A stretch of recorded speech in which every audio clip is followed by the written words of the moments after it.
everybody, welcome back to the channel. I am the King Koopa. Thank you for stopping by. So normally we have a lot of automotive content on the channel, but we're starting to get more into the fabrication side of things, starting to build our own stuff, and that's where we came up with wanting to build a TIG welding cart. This is the Harbor Freight Special. We have the ProTig 205, US General Tool Cart, Amazon Special, Argon bottle that we got shipped to us. So we're going to be doing a full video breakdown of this cart build, so I hope you enjoy. Let's get right into it. Starting with our base, we went with 2x2 inch square tubing, 1/8 inch thick. We cut this into a big rectangle. It was 44 inches by 19 5/8. We used 45 cuts for these with our Evolution cold cut saw. This thing is phenomenal, honestly. It cuts a lot better than a standard abrasive saw. And a switch between straight and 45 cuts. Super simple. You just loosen the blue handle, move the fence over, and then retighten the blue handle, and you're ready to go with 45s.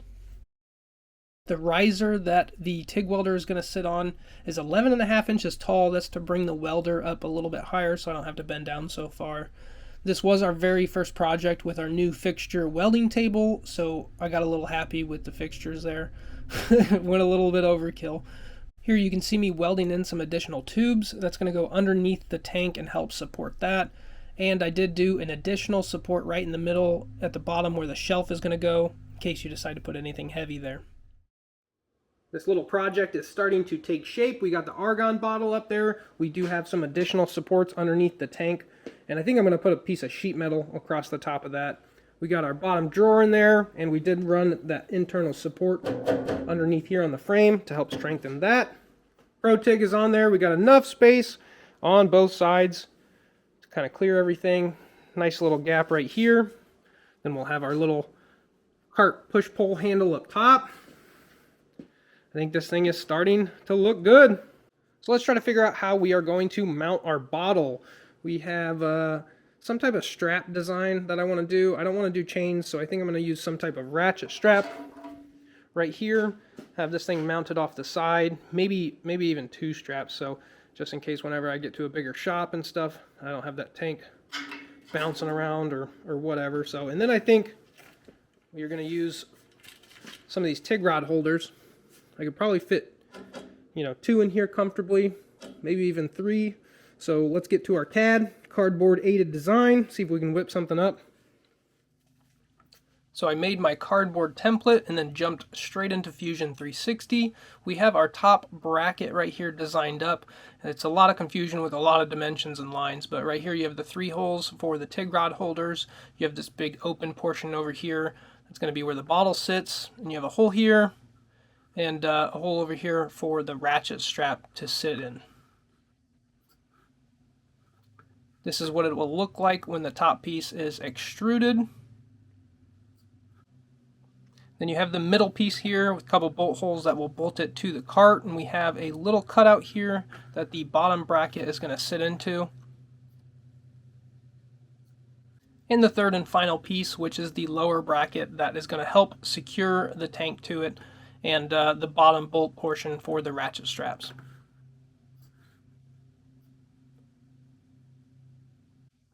And once it's fully assembled, it'll look something like this. You have the top bracket with the 3 holes for the TIG rod holders, and then you have your lower bracket down here, which will help secure the tank to the brackets. And we're going to be sending these off to Send Cut Send. So how you do that is you come over here to your sketch that we made. You're going to export it as a DXF file, and then you can go over to Send Cut Send's website and import it. And from there you can pick what material you want, what thicknesses you want, and the quantity you want. So the more you order, the cheaper it's going to be.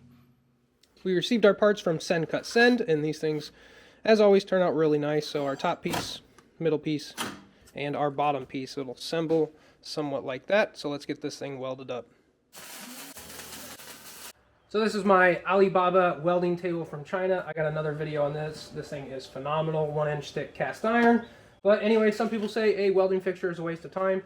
If you're doing one-off pieces, sure, but if you're doing multiple pieces with a lot of repetition, this thing is phenomenal. So I use this corner here because it's a perfectly 90-degree angle. It's machined flat. From this side of the table to that side of the table is 0.009 inches. So this thing is almost perfectly flat. So a lot better than working on concrete. But basically I put these little stops in here set up so I can put my piece in and slide my next piece over, clamp it down, and go. So I'll just show you real quick, I guess, how long this thing takes me to set up, which it only took me like maybe 2-3 minutes to put all these little stops in, set the clamps on and stuff, so it's really not too bad. So here's our piece. Not too bad for flux core, you know, for a hillbilly, but I beveled the edges here, make sure that weld's got deep in there, and then I'll have to grind these ones flat, so that way you can sit flat against the toolbox. So let's throw our next piece in.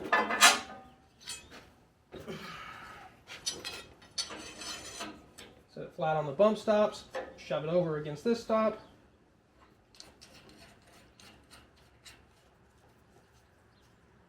Throw your clamp on.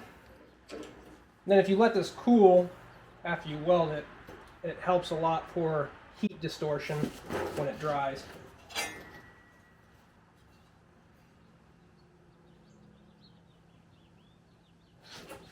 Gotta make sure it goes the right way. So set it on there, bump it up against this stop, then I'll use this piece to make sure it's flat. Now we can throw our clamps on.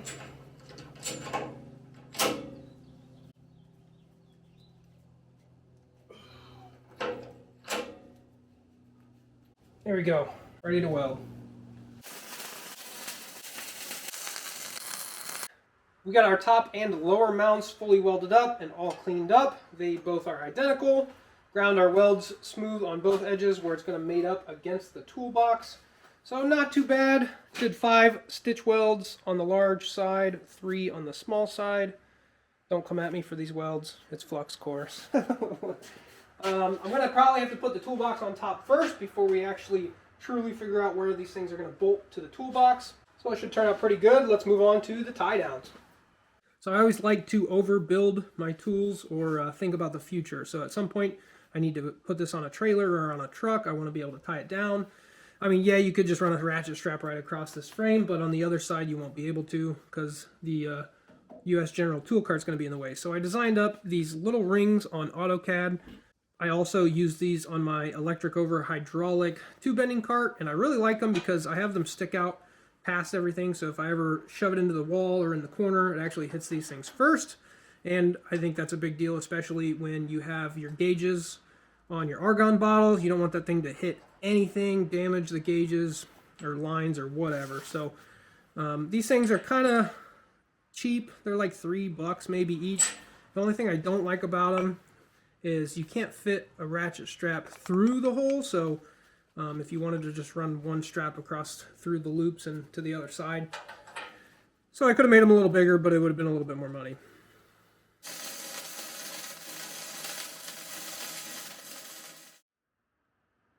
Finished up on the tie down rings. Time to start mounting this welder. In case we ever take it down the road, I need to make sure this thing is secured, won't fall off or get bumped. So we whipped up these little tabs.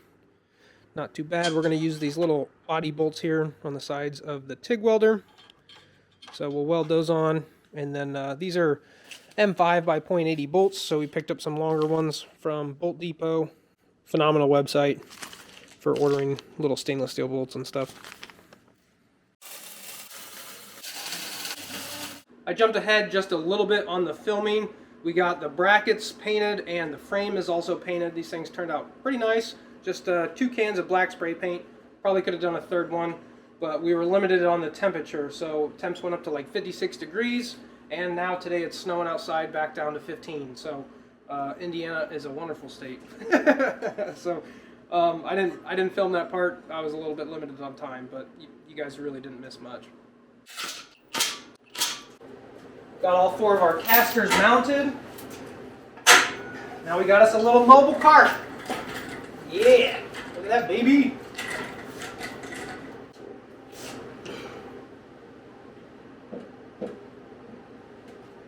Ooh, there we go. Nice, simple, and clean. I already went along here, set the toolbox base on, marked out my holes, center punched them, drilled it, and tapped it for the same M6 bolts that we used to mount the casters.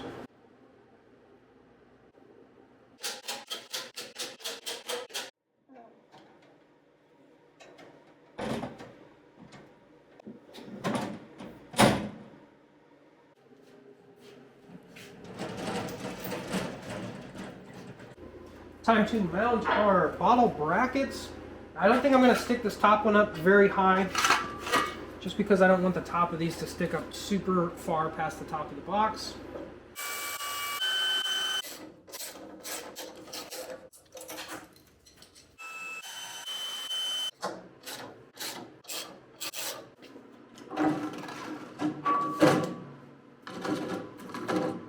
Nice.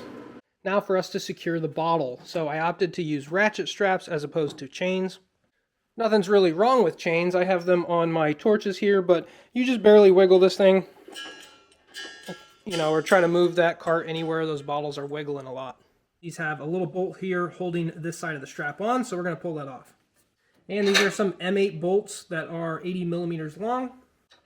So how we're going to stack this is we have a washer on the head side. We're going to put a washer in between the ratchet strap and the bracket on both sides so it can swivel and not scratch up all that paint. And then we'll put one more on the bottom or a flanged nut. So that'll allow it to swivel. And I had this little recess notched out in our designs, so that's where the ratchet strap will basically sit. For the other side of our strap, we're going to utilize this loop right here. So we need to take a grinder and cut this hook out.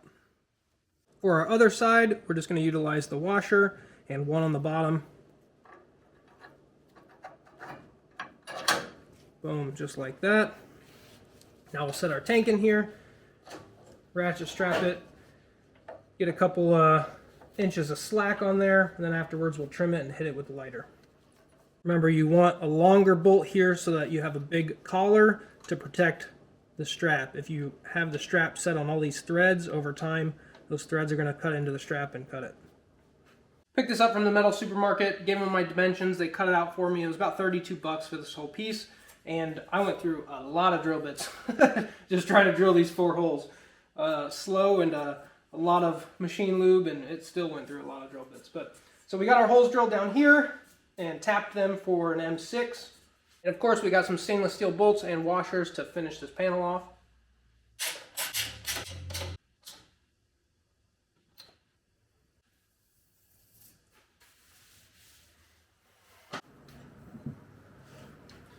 Now we can throw our Argon bottle on there.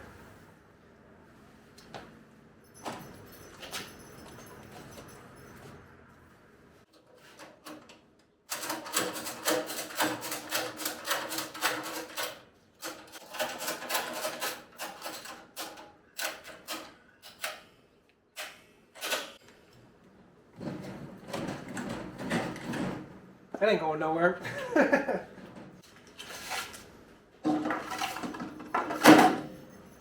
And the last step that I want to do before we put our cables and hoses on is I want to fix this drawer issue.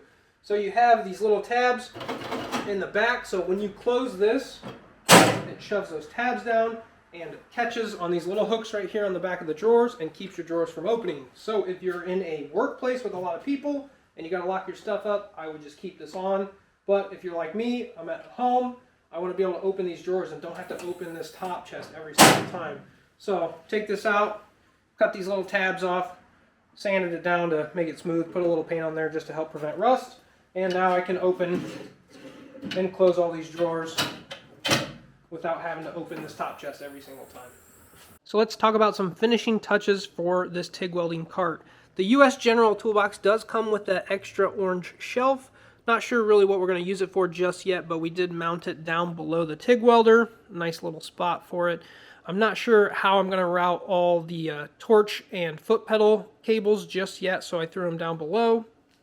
For the backside, we wanted to make sure our gas line didn't get snagged on anything or has a bunch of slack, so we ran a couple hose clamps through the backside to make sure that it's stationary. We also ran an extra bolt through the backside of the toolbox, and then we kind of bent it up just to make it like a little hook, so then we can use these little Velcro straps to hold our power cable up and off the ground. The TIG welding cart is finished, and it turned out phenomenal. This thing does take up a big footprint, but you can never have enough storage space in your shop. I did do a single drawer setup on my tube bender, and I really wish I would have went with at least a 3-drawer setup, because that thing filled up fast with a bunch of little odds and ends that you need for tube bending. So I know there's a decent amount of odds and ends you need for TIG welding. So I hope you guys enjoyed this video. This is the part where I would put in a couple clips of me laying some absolute dimes with this TIG welder. But I'm just going to be honest, I am self-taught, nowhere near that close yet. So give me some time. But I hope you guys enjoyed the video, got a couple ideas for your TIG welding cart. So thank you for stopping by. Please hit that subscribe button, I'd really appreciate it. Catch you guys in next week's video.